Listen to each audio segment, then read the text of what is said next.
Ibihe byiza kuri wowe ukurikira Urumuri Media, niba uri mushya ibuka gukora subscribe ndetse kandi no kunzogera kugira ngo amakuru yacu ndetse n'ibiganiro tubagezaho buri munsi bitazajya bigucika.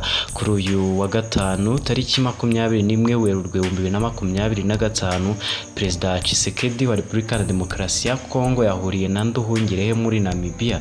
Perezida wa Repubulika Iharanira Demokarasi ya Kongo Felix Antoine Tshisekedi Chilombo yahuriye na Minisitiri w'Ububanyi n'Amahanga w'u Rwanda Ambasaderi Olivier Nduhungirehe muri Namibia kuri uyu wa gatanu, aho bombi bari bitabiriye ibirori by'irahira rya Perezida mushya w'igihugu cya Namibia Dr Netumbo Nandi-Ndaitwah. Perezidansi ya Repubulika ya Demokarasi ya Kongo yatangaje ko Perezida Tshisekedi yageze ibindi huku mu gitondo cyo kuri uyu wa gatanu, mu gihe kandi Tshisekedi yakiriwe na Minisitiri w'Ubwikorezi muri Namibia hamwe na bamwe mu banyekongo baba muri icyo gihugu barimo Ambasaderi wa Repubulika ya Demokarasi ya Kongo muri Namibia.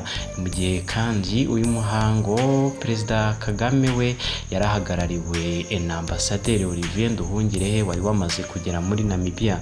Abakuru b'ibihugu bitandukanye bya Afurika cyane cyane birimo ibihugu byo mu karere ka Afurika y'Amajyepfo bari bitabiriye uyu muhango.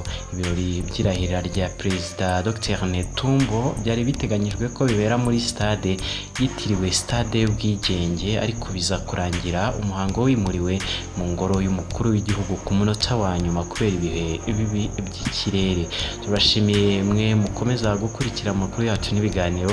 Niba uri mushya ibuka gukora subscribe kandi no kunzogera, wibuke kandi no gusangiza abandi ndetse no kuduha ibitekerezo. Ciao ciao.